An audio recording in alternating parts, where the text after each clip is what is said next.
Thank you so much for taking the time to watch this presentation. If you are a graphic designer or a communications leader in the church, there's this tension that happens when it comes to the mission of your organization and the way that you're using graphic design to help move that forward. I spent a lot of time in my career designing and leading communications departments for the church, and I saw a lot of these things in my own practice of design. And throughout my career, they were challenged in different ways at different levels. And so my goal really is to help you elevate your growth, to speed up your growth as a designer, as a communicator, specifically so that you can align the work that you're doing as a graphic designer to the mission of the organization and begin seeing those things as partners, not enemies. So here are 5 different things that I've learned over the years that will help you align your graphic design with your mission. So first things first, let's start at the beginning here. Learn your congregation's visual language. This is critical for you if you hope to have success in terms of actually communicating effectively with the group of people that you're ministering to. So my first job out of college, I was working at a church, and it was a very affluent area, way above my financial means, especially as a entry-level designer right out of college. And so my first boss comes to me and she says, "Hey, I want you to go to the Neiman Marcus website." And I'm thinking to myself, we're leading up to Christmas. So I'm thinking to myself, I can't afford anything that you're going to tell me to look at on the Neiman Marcus website. But she wasn't talking about that. She wanted me to actually get design inspiration from Neiman Marcus. I'm thinking, I didn't even know what Neiman Marcus was until you just told me to go to this site. And it looks like it's way out of my price range. I don't understand why I would lean on this. I'm the designer here. I'm the one who's supposed to be picking and choosing and deciding these things. That's what you guys pay me to do. Well, I learned a very valuable lesson. The lesson was that the congregation's visual language could be learned by looking at companies that the congregation shopped with. And so this is the Neiman Marcus website. So this is a screenshot taken spring of 2022. We're looking forward to the summer, and this is what they've put out there. And so it's Into the Wild. You can see they're using a little bit more elegant design. It looks like a magazine. Interesting note, they actually design a print magazine as well. And you can see these people wearing very out of my price range dresses to be around a campfire and to be out in the wilderness. So what's interesting about this is you see an elegance, you see an upscaledness, you see a luxury type of an approach to the way things are being presented. You can see this through font choice, even the way that they've laid out the pages. There's just an upper scale type of a look. Now, what's fascinating to me is that this is now contrasted with the ruggedness of the outdoors. But even look at this campfire. This campfire is perfect, right?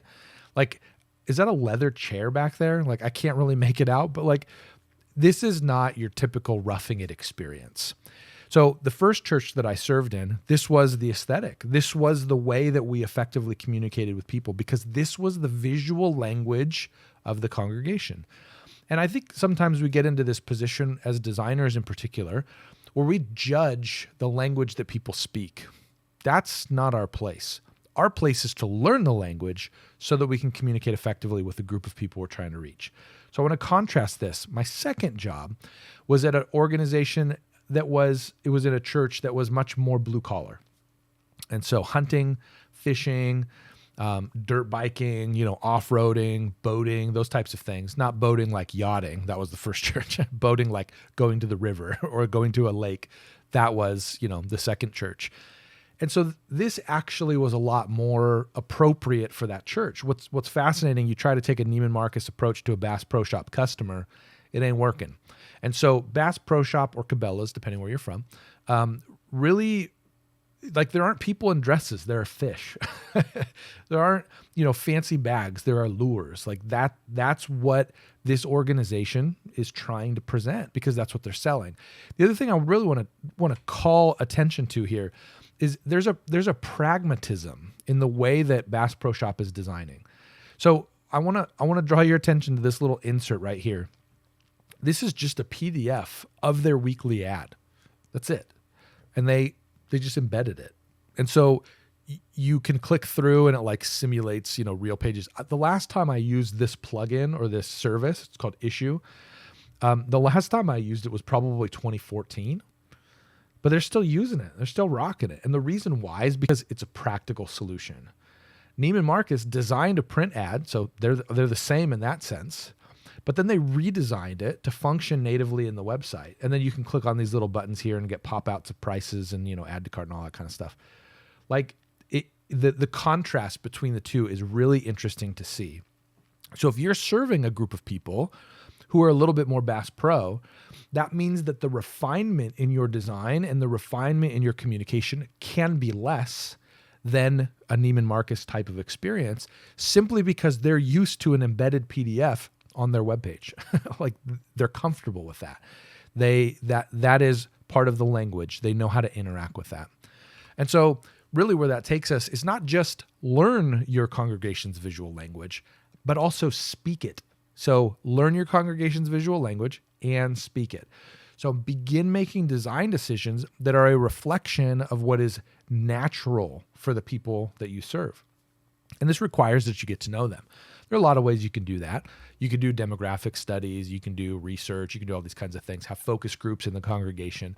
One of the things that I find to be a particularly effective tell is to see where people shop. And in some cases, so my second job, I was in a relatively isolated area. It was a region that was about 30 minutes, 45 minutes away from any other area. And so any businesses that were there and that were successful tended to be ones that resonated with the majority of the community. And so I could make a pretty good assessment of the way that people spoke, the things, the messages that they heard, just by looking at the local businesses that were doing well. If you're in a super urban area, it's going to be harder to define it that way. And so to begin understanding the type of person in your church body, that's a helpful way to assess that. But look at the places they shop. And then you can begin mining that for visual language cues. The next thing here that this was a real struggle, for me as a designer. Designers tend to be trained to be artists. They tend to be trained to see the artistic, opportunity in the corporate marketing world. And we get frustrated when messages are too direct or too blunt or too bland, and there's not enough, panache or pizzazz in the messaging. The reality, though, is that actually becomes a distraction for us, and it sets up a bad experience for somebody who's looking to interact with the organization. So we want to make sure that we're setting clear expectations. And here's a little bit what that looks like. So I'm going to give you, I see this most on websites. So I'm going to give you a visual for 3 different websites. And this is their homepage. I'm not digging deep into their, whatever, their file structures or, into their sitemaps in order to, find a page that serves my purpose. This is the primary page on their site. So you go to this site. This is a church in Texas called Paradox Church. I know 3 things Paradox is about from their website. First, I know that they love Jesus. That's what they say, at least. They love Jesus. Second, I know that they love Fort Worth. That's what they say. They love Fort Worth. I also know, and this is where we're getting a little bit into the design side of things, I know that they are congregation-oriented, and I know that worship is a big deal to them. Now, as you get to know Paradox a little bit deeper, you'll recognize that worship is a big deal to them, and that congregation is a big deal to them, and that Fort Worth and Jesus, those are a big deal to them. And so that's the expectation that they set. They set up these things as values and as things that you can expect to experience if you visit their church. And you can see those things on their homepage. Here's another example.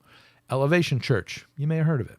Elevation Church, the visual that is there is of a speaker, their senior pastor, but it is of Stephen Furtick at a moment in the presentation that looks to be thoughtful, it looks to be compelling, perhaps it looks to be encouraging or whatever, but it's a moment. And so my expectation is that if I attend a service at Elevation Church, there is going to be a moment or a compelling speaker or a dynamic something or other. It's going to be about the presentation from the stage by the speaker. That's the primary hinge point of the whole weekend or of the whole service. The other thing that I noticed here is that I think it's in the context of a group of people, but I can't quite know that for sure because the background is so blurred out. And so the focus really is on the communicator. It's on whoever's on the platform speaking. It's not on the worship. It's not on the congregation. It's on the speaker. That is my expectation. High caliber speaker, whether it's Furtick or a guest. Yeah, I mean, from my perspective, it's irrelevant in that the expectation is set. You're going to hear a compelling message. Here's another, Eagle Brook Church. So, I mean, I think by now we can see we're going to have a productions experience here, right? We're going to have lights. We're going to have, I mean, just a cool vibe and aesthetic. It's about the worship and it's about the productions. That's what it's about. And then my expectation, this is what's interesting about this page compared to the others. My expectation is what you're establishing on the front end is what I'm going to experience at any of these locations below, because this is their homepage. Now, to be fair, this is a part of a larger cycle of visuals. So this is just the first visual that pops up. But I'll tell you, when I went to Eagle Brook's website, this was the first visual that popped up, and that set my expectations right out of the gate. This is going to be a high production service. That's what I'm expecting if I attend one of their services. And so when you compare these three, you see a very different set of expectations that are being set. Now, I want to be clear. There's no problem with the fact that they're setting multiple, that these expectations are being set this way, unless they don't deliver. That's where the problem lies. And that's where the communication problem comes. And that's where the problem of design comes. Are we setting expectations that are not going to be met? If I go to Eagle Brook and they have an acoustic guitar and a guy sitting on a cajon, like, my expectations are off. If I go to Elevation and the sermon's like, okay, like it's not really dynamic and there aren't really many like tweetable moments, like that's a problem because now there's dissonance. Same thing with Paradox. If I go to Paradox and people aren't really engaged in worship, like people are just sort of like hanging out, that's going to feel like the website was disingenuous. It's going to feel like my expectations weren't met. And so as you're making the design decision, don't pick the most compelling image. Don't pick the coolest looking graphic. Pick what is the most accurate representation in terms of setting the expectations that others should have when they attend your church. This is the key, this little tag here at the end. Set clear expectations and be honest. Don't describe what you wish you were. Don't describe what you want to become. Describe who you actually are. You got to be honest in this or else you're going to break trust, which is really hard. I would say it's almost impossible to rebuild for people that are visiting or trying out the church for the first time. If I see a church in a new community and I visit and the expectation, like if there's a trust breaking, it's almost better to not even be able to set expectations in the first place. It's almost better to not have a website or not have advertisements or not have anything running, because now at least you haven't set expectations that you're then going to let down. So be honest in the way that you're setting your expectations. The next thing here is you want to set the stage for your ministry or for your message, So set the stage for your message. So I was designing a magazine and my boss came by and he said, "Hey, it seems like you're really like going overboard on this layout. Talk to me about it." And really what we came to was this conclusion. He said, if people remember your design and not the content of the article, you failed as a designer. You haven't done your job. And I was frustrated, hard disagree. I feel like the design should be a really prominent element. And I feel like the design should be something that people look at and remember and liked. Okay, well, over time, I began seeing more and more that I was wrong. I was seeing that I began seeing that the design really is a delivery mechanism. And so in the language here, the design is the stage. So the page layout is the stage, and the communicator or the primary focus is the content of the article. So I needed to build a stage for the message. And so this is a piece of what that can look like. So we had a building campaign or not even a building campaign, a giving campaign. And we had a variety of initiatives that we were trying to fund.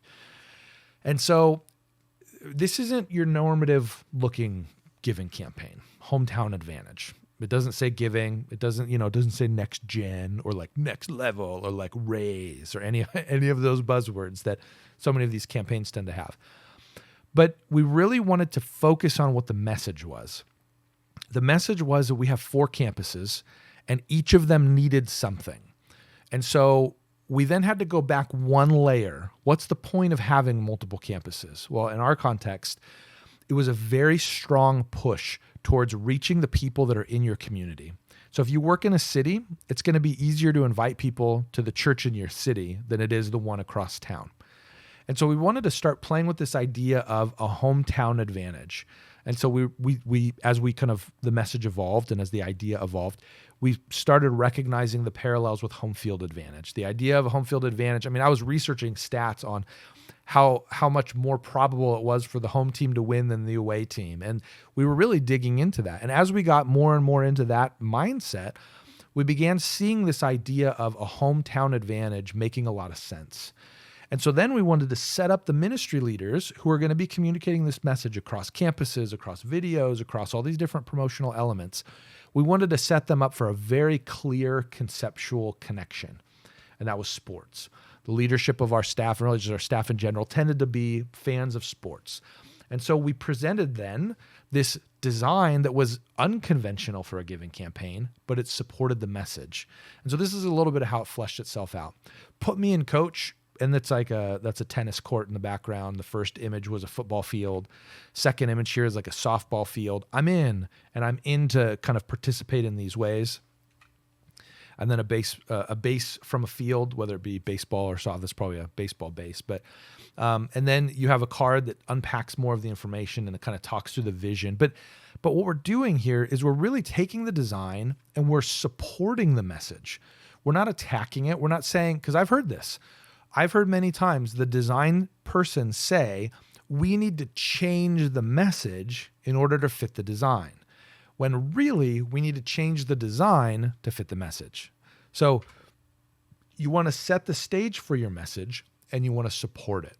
When your design shifts to that posture, a lot of tension goes away. A lot of the disconnects between you and leadership go away. There's a lot of advantages that come when you shift to be this way.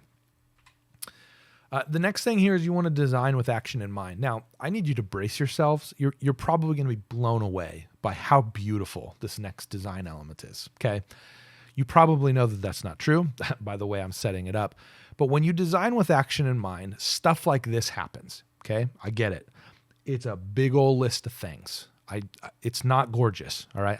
I will say some of the type layout is nice. I like the way that certain things bump in here. So like First Chronicles right here, beautiful. Now I wish the Second Chronicles over there. See, I'm catching typos now. Shouldn't have done that. Anyway, it's a big list, but here's why this is a valuable piece. We designed this specifically so that people could act on it. We were promoting an annual reading plan, not a giving campaign, an annual reading campaign. And what we wanted people to do is we wanted them to walk through the Bible together as a church family.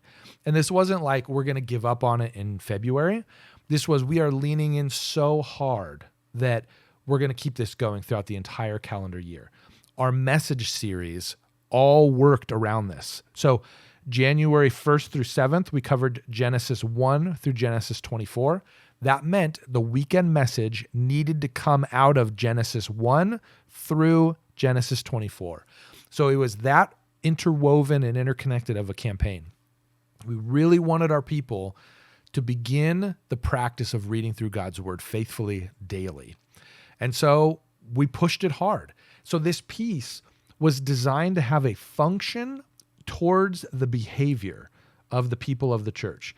This piece was designed to equip our people, our congregation, toward action. This wasn't, here's a cool idea. This was, now go act on it. And this design piece was the critical component toward them embracing and acting on this. And so, Yeah, it's not the most beautiful piece you've ever seen, but it was an extremely impactful piece. In fact, it was far more impactful than many pieces that were more beautiful than this, because it inspired action. And so when you're designing, especially when you have these types of really pragmatic projects, you want to design with action in mind, and you want to empower movement. So sit there and think when you get your project, okay, so I want to design something that will be taken by the person, by the congregation. But is there something that I can do to help them move toward the end goal that we're describing as good? Move towards the end goal that we are describing as valuable to your spiritual life, or, a good thing. This is our goal. This is our destination for you. Design with action in mind, and then empower movement. So in this case, the movement was, I have equipped these people with everything that they need to read the Bible every day. You can take a screenshot of this last image. You could take a screenshot of this, and you would be equipped and empowered to be able to take all of this content. You would be able to follow and start reading you could jump in today, whatever the date is that you're reading, you could jump in and you could say, I'm going to do this. I'm going to start reading the Bible in a year, and every day I'm going to tackle the passages that are listed here. So we've really empowered movement in that solution. And so that's a major piece of good design, especially when it comes to aligning with the mission of your organization. And then the last one here, all of these kind of speak to this in a way, but I want to call it out. It's really important for you as a communicator in the church. I would argue as a communicator anywhere, but particularly in the church, it's really important that you stop chasing trends. Now, I'm not going to sit here and tell you that trends are bad, or that following certain elements of trends is bad. That's not the case.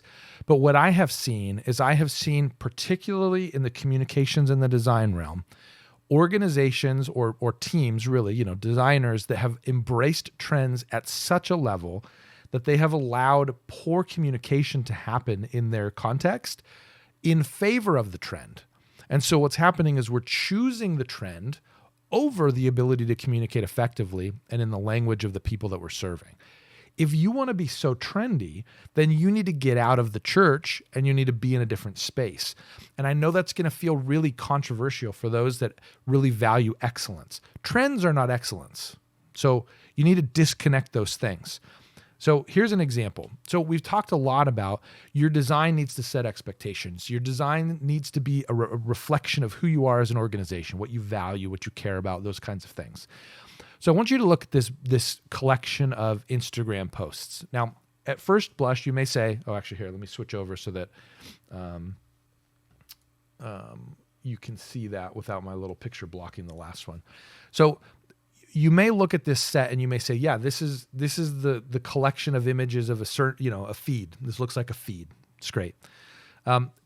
It's interesting though, because these would represent the current trend largely. There's, some variation in terms of it, but this is actually not one organization. In fact, it's each one is a different organization. And this one down here, this isn't even a church. This is a company that sells knives.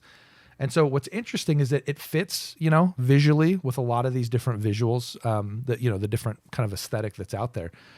But this represents some of the largest churches in America. Hillsong down in the bottom left, one of the larger churches in the world. And then we have a church right down here in Orange County, Friends Church in Orange. They are not a Life Church or an Elevation or an LCBC or North Point. And as mentioned, you have a knife company.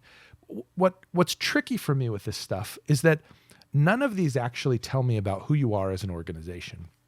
Because what I really struggle with is you set an expectation with a hyper trendy aesthetic.